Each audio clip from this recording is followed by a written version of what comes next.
Okay, so ngayon, ang gusto nating gawin is to have the ability to delete a listing, but only if you're authorized to do that. Okay, so ngayon, we can do that by mm, so we need to go to okay, so what we need to do is when we create a listing, the program needs to save kung sino yung user na nag-create ng listing na yun. So, para mangyari yun, kailangan pumunta tayo ng listing controller. Okay. And then, dito sa listing controller,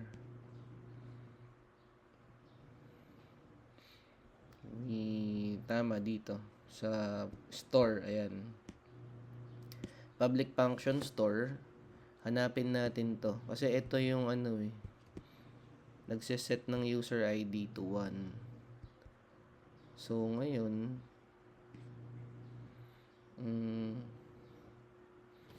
ang gagawin lang natin dito is tawagin natin yung session class, and then get, and then we call on user, and then ID. Okay. So, dahil ginamit natin yan, we need to call use framework /session. Okay, now pasok tayo sa loob. Save muna natin. Refresh. Pasok sa loob. jg@gmail.com, tas 1 2 3 4 1 2 3 4 5 6 and then login. Okay guys, kapag tinry nyong gamitin yung mga unang tatlong user natin, siguro nakikita nyo sabi niya ganun, hindi nagmamatch yung credentials. The reason for that is dahil hindi siya naka-hash.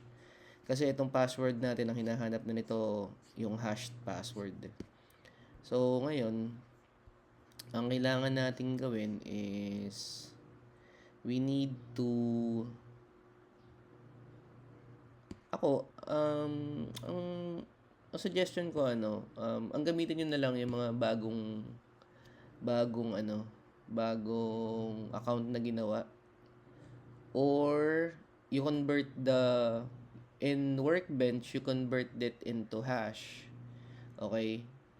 Pero mahaba-haba pa kasi yung explanation yun pag ganun eh. So, yun, that's the best ang gamitin nyo na lang yung account. Ngayon kasi kapag binura nyo yung account na yan, mabubura tong mga ganito. Dahil sila yung nag-input nito di ba nakakascade nga yun sa Workbench natin. So, ayan. So, ngayon, dahil nandito tayo sa loob, mag-post tayo ng job. And then, type natin test. Job description is test. Annual salary is 90,000. And then, puro test na lang muna lagay natin dyan. Test. Test. Test. Test. And then, test. And then, yan. Phone number, 555. Email is jg@gmail. And then, save. Okay, so nag-error. Ano sabi? Framework database line 106. Deprecated trim.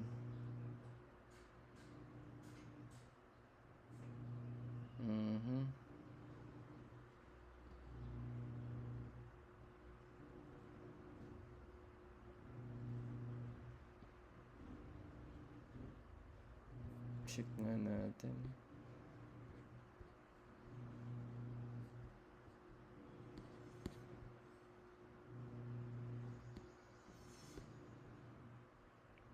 So we have this.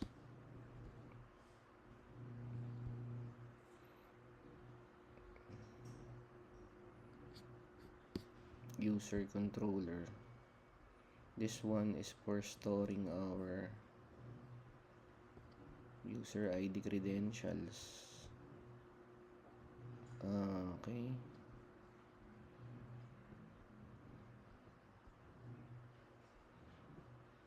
So I think the reason why is because we have a typographical error here. You see this user ID, and then this one, what we're doing is we have this one, user, and then ID. So what we need to do is we need to match it. Let's put in a small ID. And then ID here. Ayun, para mag-match. Okay. Save. Refresh. Continue. Pero pa din. Aha! We have this.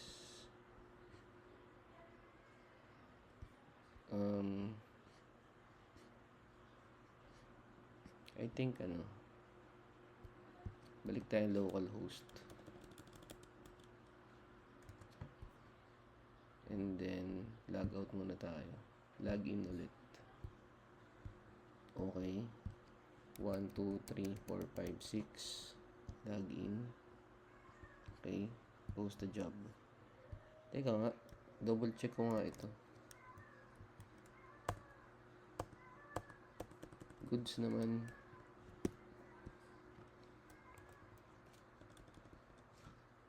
ID.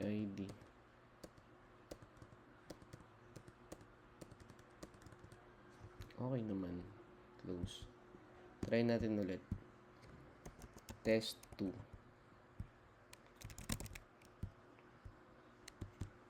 Okay. Yan. Kung ano na lang lagay natin dyan.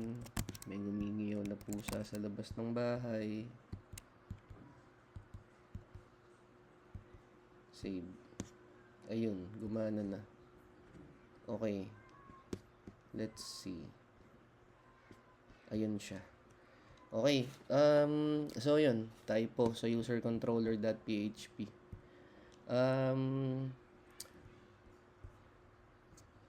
Okay. I think kailangan nating i-edit itong Kasi kung makikita natin to, diba? Sabi recent jobs.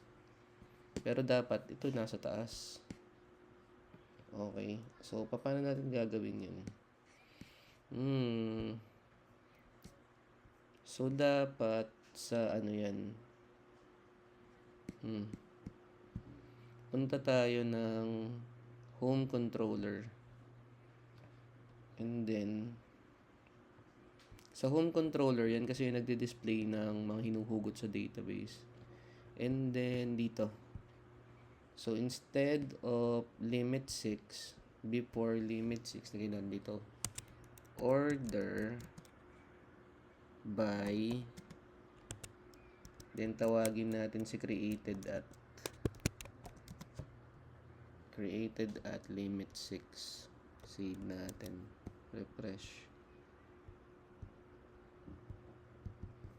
All jobs ito eh. Job seat. Recent jobs. Ito nga. Refresh. It should be, where's the show all jobs? How come it's not showing? Let's try to create another one.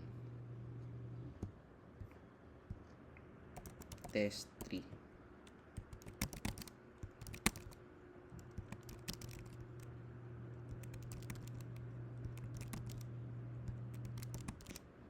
Ano ba to? Salary 100,000.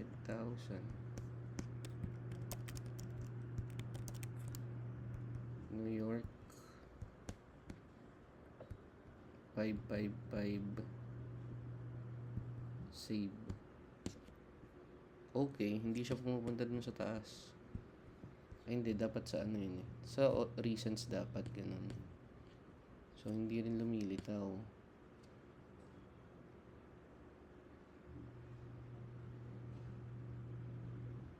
Created at... Ah, okay. Teka. It should be descending. Ayan. Refresh. Yun! Okay. Kasi hindi ko ito lalagay. Ayan. Diba? So, ayan. Created that descending.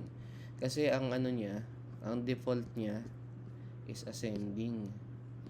So, ngayon, ganyan na. So, legit na recent jobs yan. Okay, ayan. So, let's continue our adventures in coding. So, what do we need to do now next? So, show all jobs. Okay, hindi siya naka-descending. So, gawin natin ano, sa listing controller. Listing controller, this part is index. Listing controller index, this one. So, ganun lang din dito. Listings, order by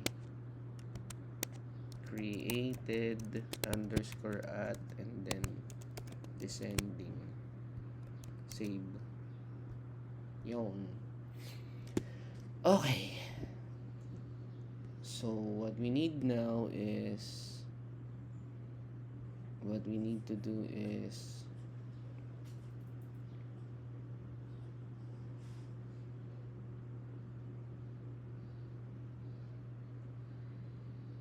okay, what we need to do is we go to our SQL workbench and then we need to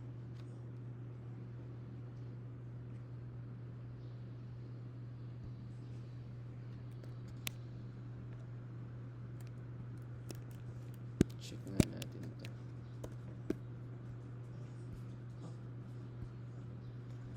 So, ID number 6. Okay. Tapos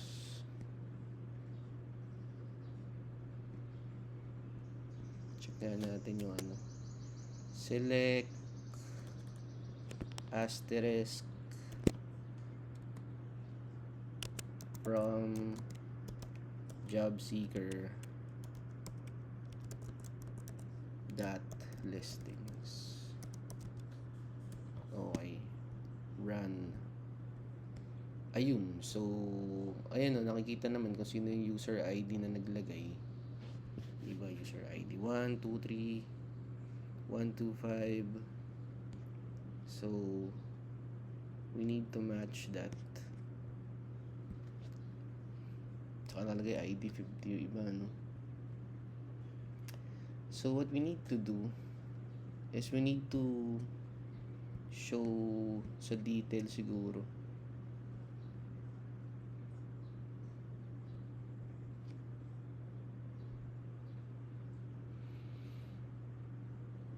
So, dapat ano, we have the ability to record kung sino yung nag-ano. So, how do we do that? So,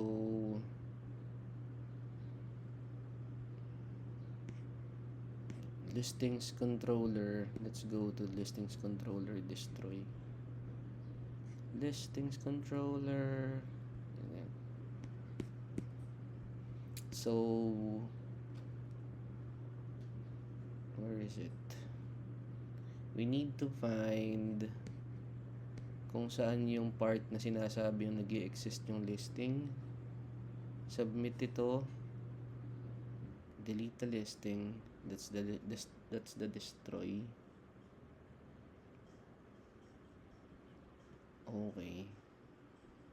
I think lagyan nga natin ng comment to. Check if listing exist. So below here, let's do a comment.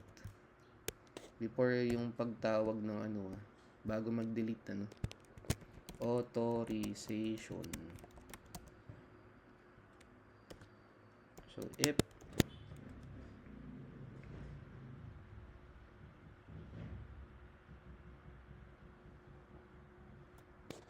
session get user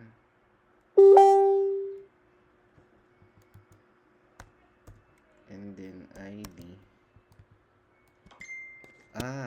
Okay, not equal to the listing user underscore ID. So it's that simple.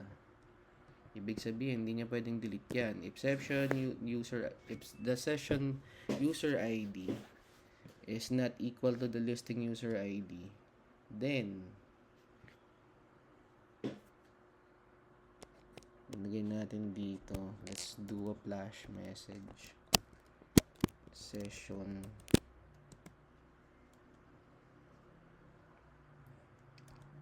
lagay natin dito, error underscore message, and then sabihin natin, lagay natin, you are not authorized to delete this listing, you dumb fuck. Ayan, ganyan na lang, this listing. And then you go back to return, then balik natin siya sa labas, redirect, huwag sa labas, sa ano na lang, listings, doon na lang sa listings page, listings, and then concatenate listing, no, ID na lang. Yan.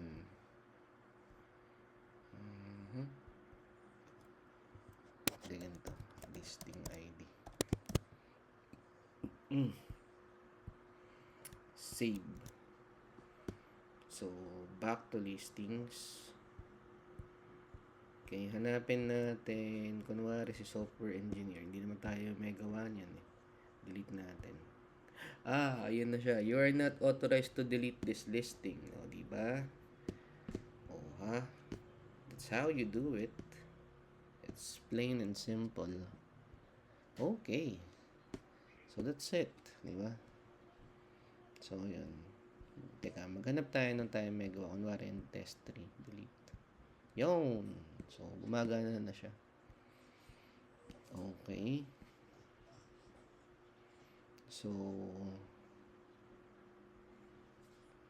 teka, gawin natin cut natin to.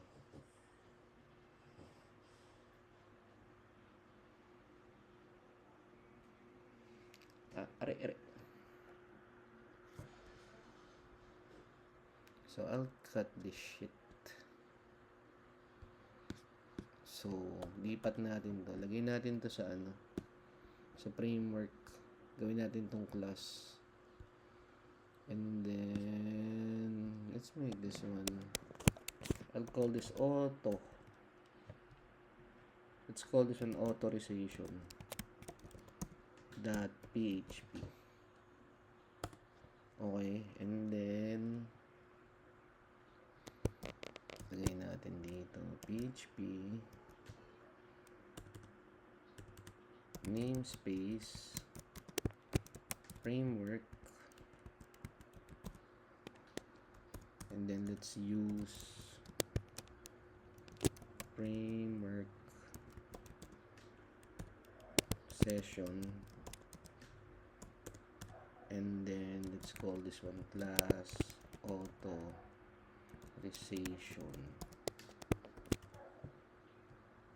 Okay, let's do a comment here. Comment, that's how you do it. Check if let's do authorized to check if logged in user owns a listing. Yan. And then params int, and then let's call it resource ID, and then return boolean. So let's create this into a public static function.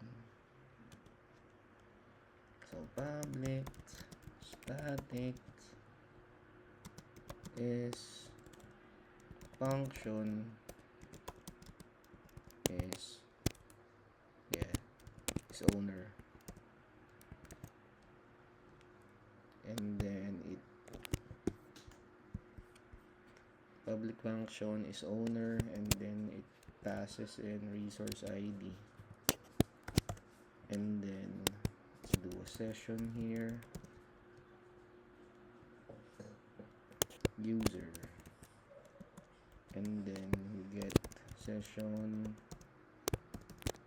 get user if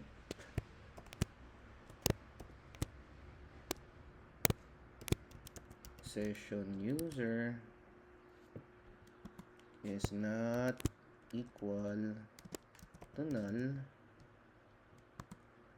and set session user, and then we call on the ID. Okay, what does it need? I think it needs something like it needs to be here, and then we put it here. Yeah, that's it. And then does it need something like that? Diba? And then session user is equal, ID. Tama ba? Hindi tama. ID passes an integer, and then session user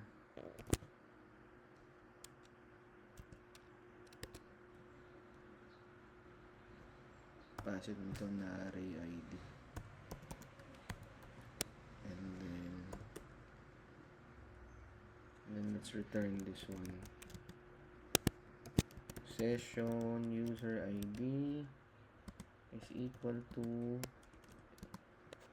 resource ID. Okay, kapag nagtabla yan, ibig sabihin siya yung may-ari nung ano na yun, not return false. And then back to listings controller, and then we do use framework / authorization, and then what we did here below the authorization, where's my authorization?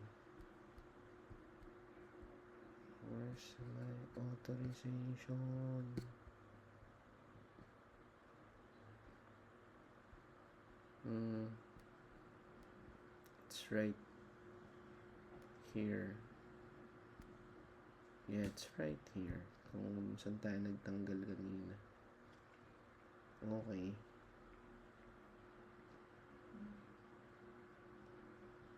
What I'll do is, teka, dyan ko nakalagay ito. Okay. So, huwag nyo na lang din i-cut. Kasi i-edit ko na lang ito. So, instead of session here, gawin natin, ganito na lang. Burahin ko to. If not, ayun, authorization is owner, then we pass in the listing ID, listing user, that's user ID. Yung user ID na to, ito yung hinugot dun sa database. Then choose the error message, and I think it's good. Save. Okay, so balik tayo, details, delete. Okay, back to listing, details, delete. Yun. So it's good. Save.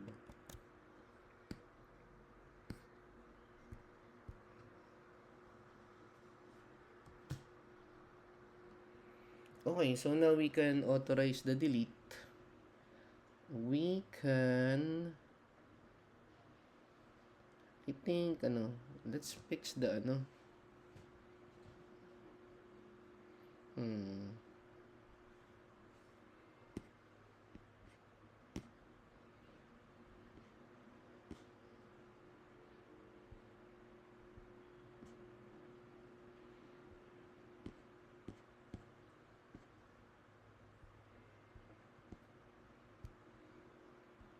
I think, i-update natin ito. Yung pagsasend ng message. Yun. So, aray. Okay.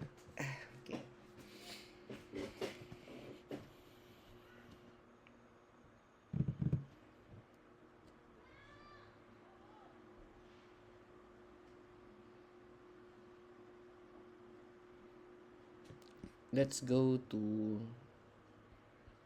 our session class. Tapos ko ito. Session class, session. Here is our session class, and then below our session class, which is nasa loob siya ng framework. I hope sa tagal na nating nagko-code nito, kabisado nyo na kung anong mga file yung hinuhugot. Halimbawa, sinabi ko, session class. Lahat ng class nasa loob ng framework, di ba? So, ganun. Set a flash message. Okay. Pwede ba natin pagandahin to? Kaya lang, I think pwede na yung na yun. Huwag na natin gawing param string key, and then param string message, and then return void. So let's go public static function set flash message, and it passes on key and the message. And what we can do is, ano ba maganda? Let's call it self set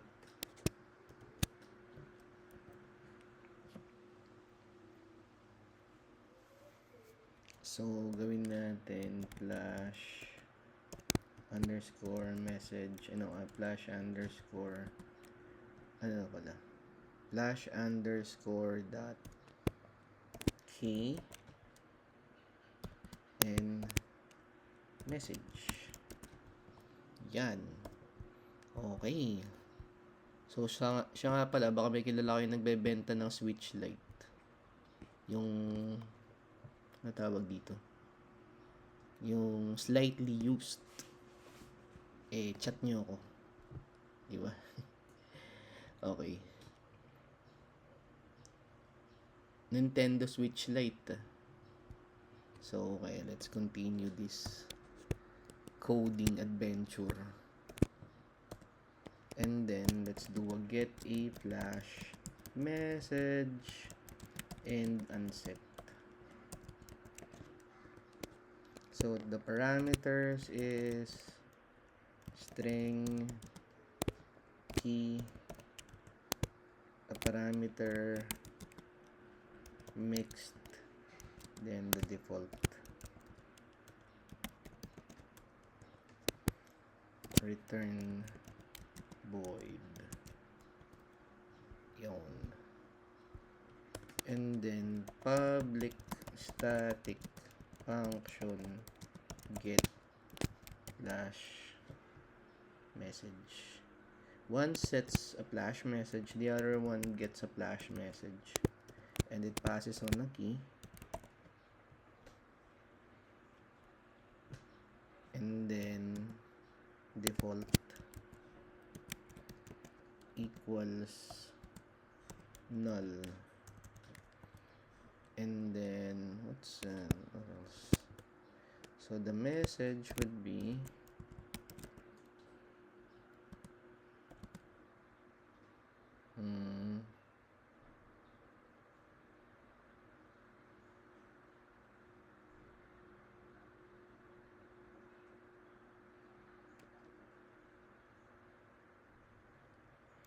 let's call it self. So what's self? Self is session class. So let's do flash underscore concatenate key comma default. Okay, save natin yan. What? May mali ko.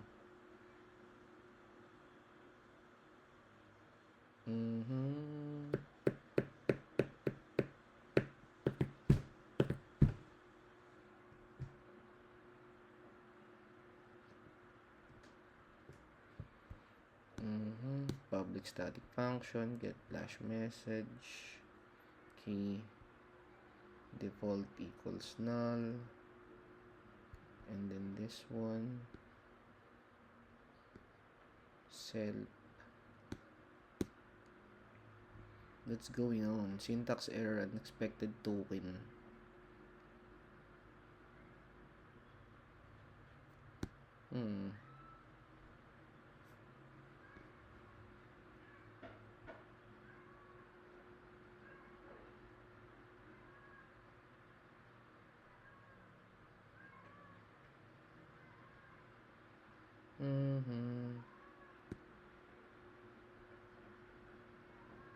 Null. Take on.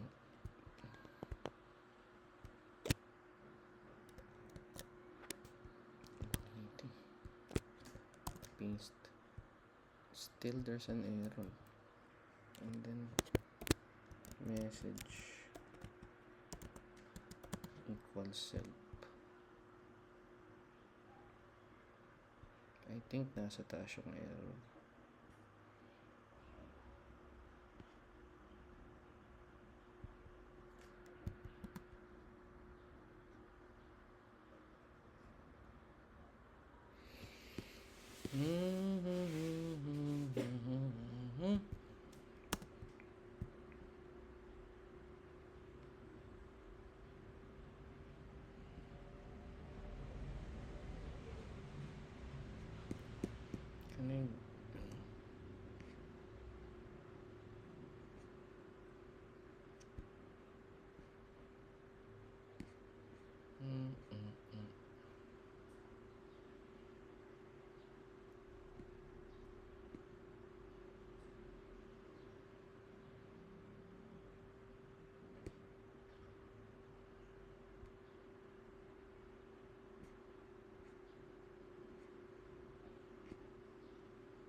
Okay. This one needs to be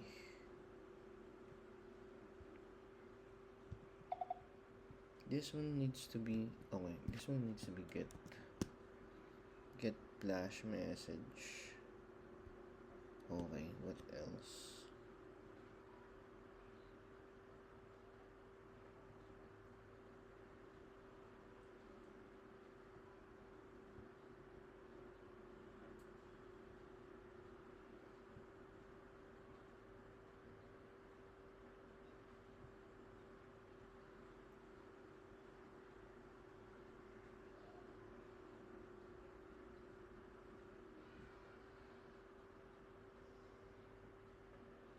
Public static self set flash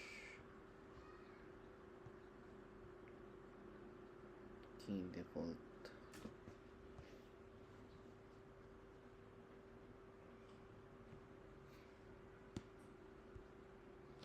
I think we need to add something here. We need to self clear, and then we do that again. Clear the flash underscore and then tuldok key semicolon.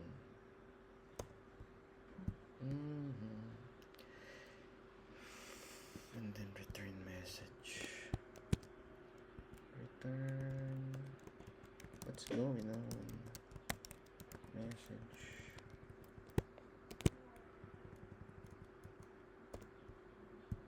Okay, can I zoom out?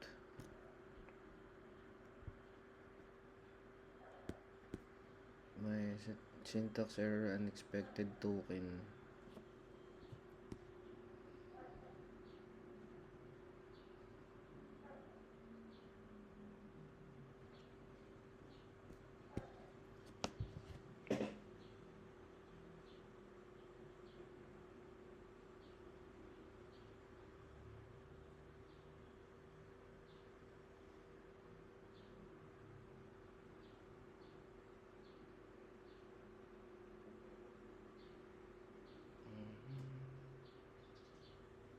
I think this one needs to be default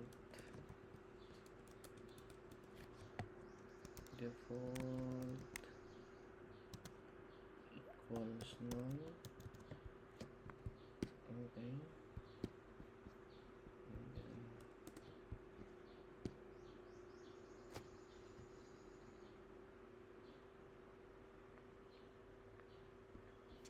Visual PHP.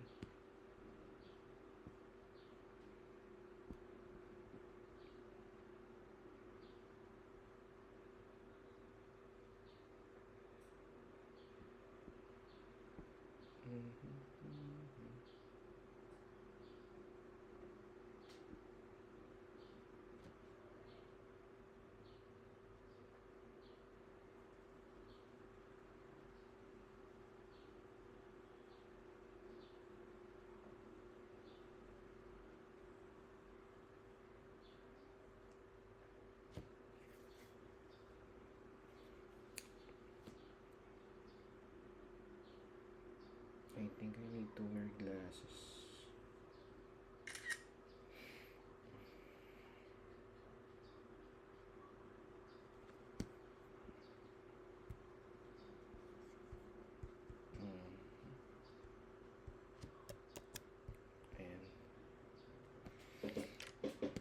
Okay, fuck.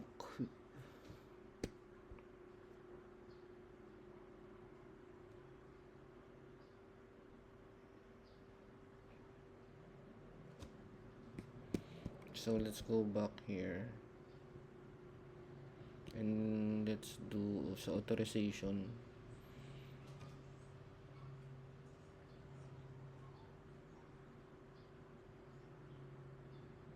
Okay, instead of doing this, we can do this session set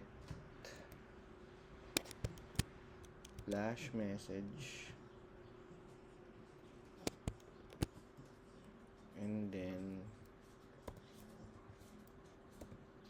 error underscore message, and then let's cut this.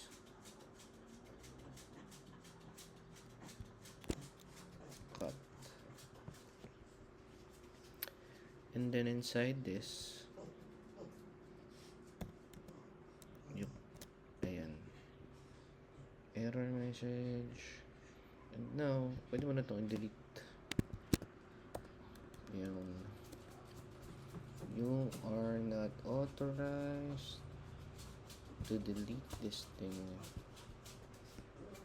this listing. Okay, save. And then where? Asan pa iba nating mga messages? Copy natin to. Copy. Dito. Ayan. So sa ilalim nito, paste natin dyan. And then instead of error message, lagay mo dito success. And then cut mo to. You make sure na makuha din yung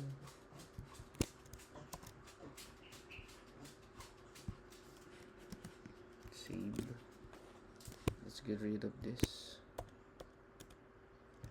Yan. Ba message natin dito. Listing deleted successfully. And then save. Copy natin. Store. I think there's a message there.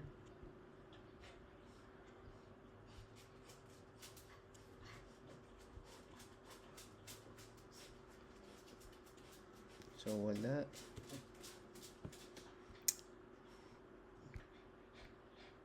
Dito. So mag-add tayo sa saan ba yung pagtawag ng database dito? Where are you?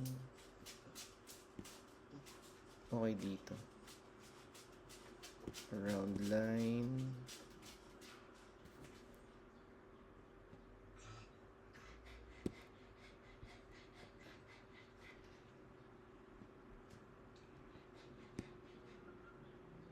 Dito sa ilalim nito.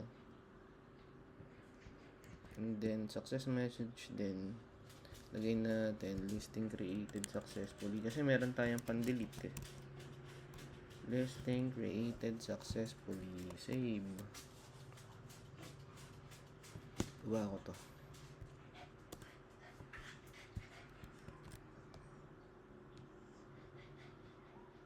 Sige, so gawa tayo ng bagong listing.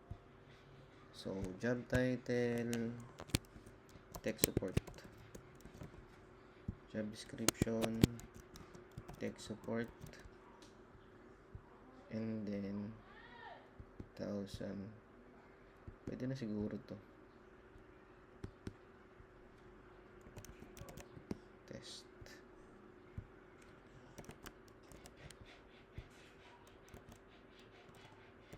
Test. Test. New York. JG. Okay, what we need to, before we save that, let's go to our partials. Partials.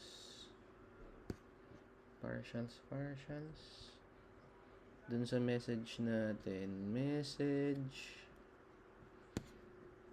Where's the partials? Let's close this up. Ayun, si partials dun sa message natin. Okay, ngayon, dito.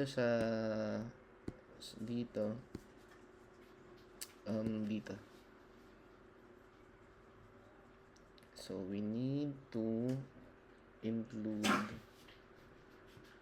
flash underscore success and then flash underscore message. Save.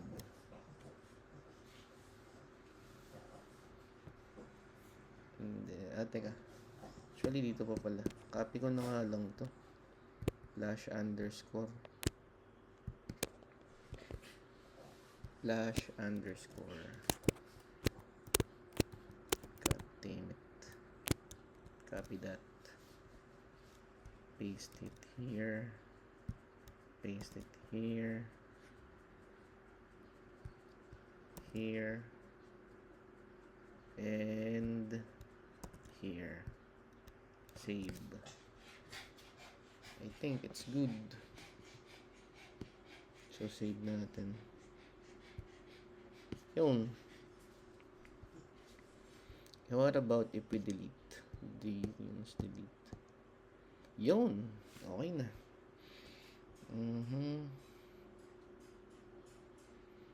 What we do next is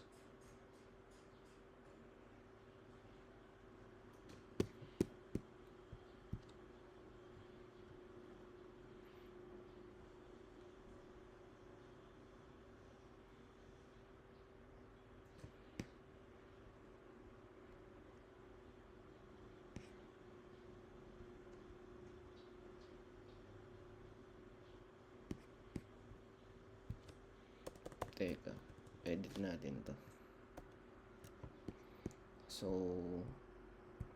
sa ibabaw, lagyan natin to PHP and then use framework / session and then let's create a variable PHP success message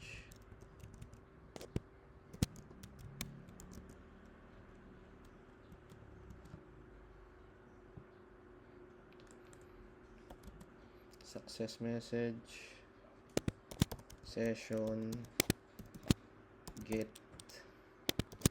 flash message and then success message. Okay. And then give it an end tag. And then let's do this. PHP if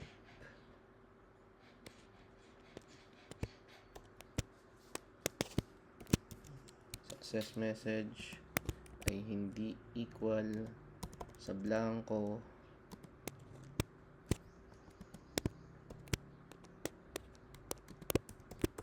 and then let's end this. PHP end if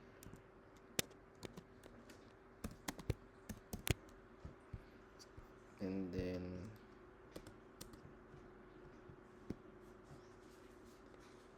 let's do okay, kukunin ko to, cut, paste natin dyan and then equals success message. Okay, so basically it replaced this one.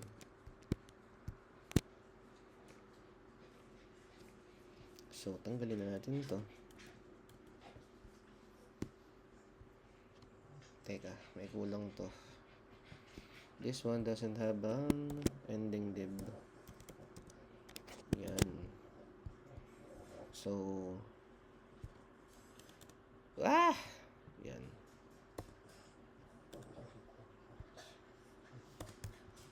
Okay, so we can copy this one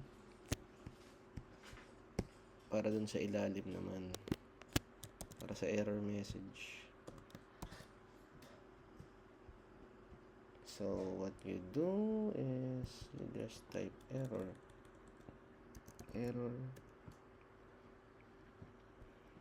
underscore message So everything that's success will be changed into error, and then you just change the color into red, and then you change it into error. Yun. I think we're good. And then you can delete this and save it. Okay, so let's create another post. Job title, tech support.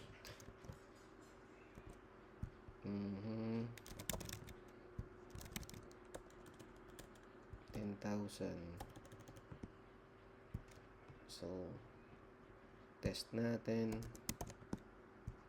test,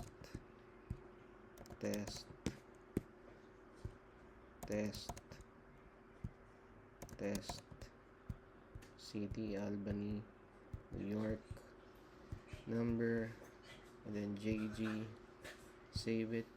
Oh no, what's the fatal error?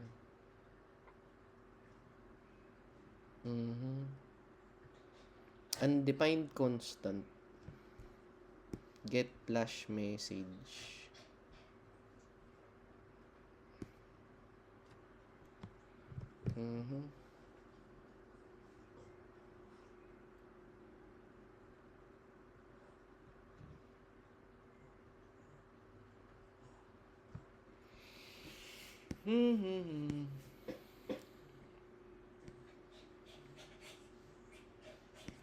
Tingnan ko nga dito sa session. Ayun naman, get flash message, tsaka set flash message. And then dito sa message, ang sabi niya, teka, save ko nga muna to. Save. Refresh.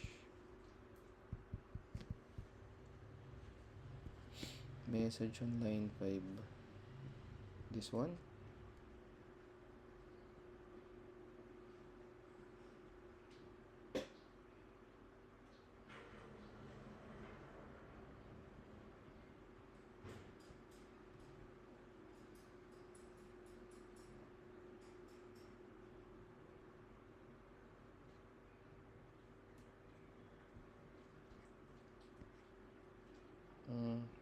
Okay, I see may... nakita ko na yung mali. Naka-array ito. Should be ganyan. God damn it. Okay, so let's just change it to that. Yun. Okay, see, refresh. Yun, konti na lang. Okay. Session. Undefined variable message. Error message. And then on the session, undefined variable message.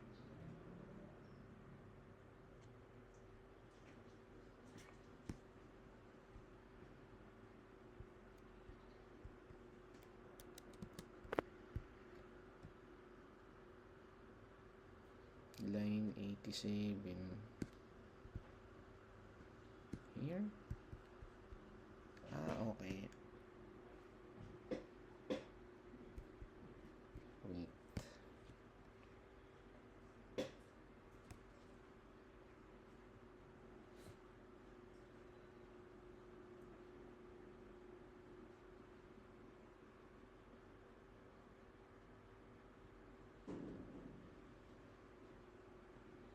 Okay, so this one, get flash message key. Yeah, this one should be default. Default. Okay. I think Save. Yon. Diba? Yan. Save natin to. So, what do we need to do? Okay, I think we need to find, okay, Control F. We're on listing controller. No, I think we're in session. So sa listing controller, let's find $_session. Okay, we need to edit that too. So before we go there, we need to go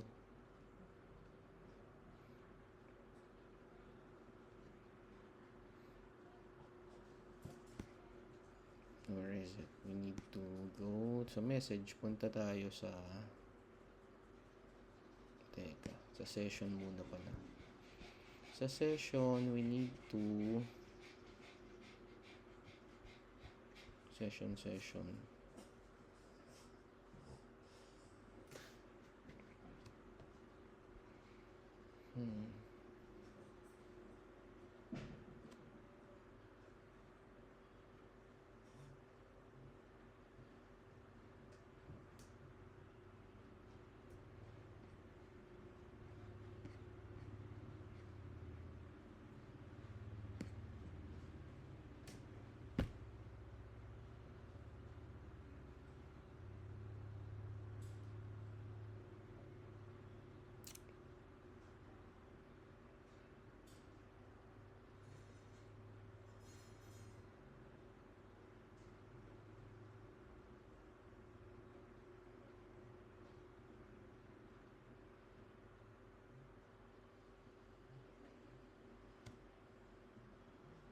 Okay, we need to change it here.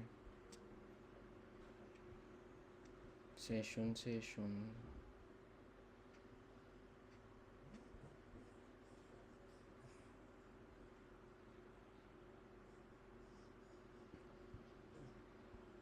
Ito. We need to copy this one. And then we need to paste it on the dulo. This one.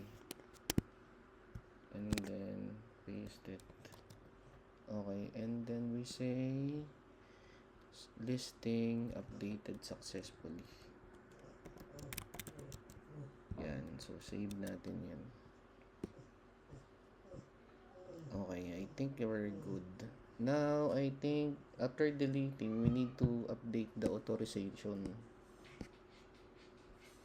Diba?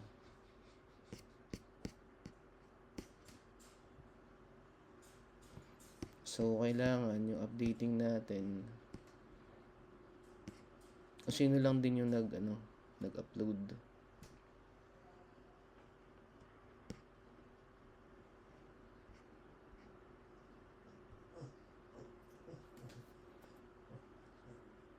So, we need to edit. Balik na muna tayo sa home.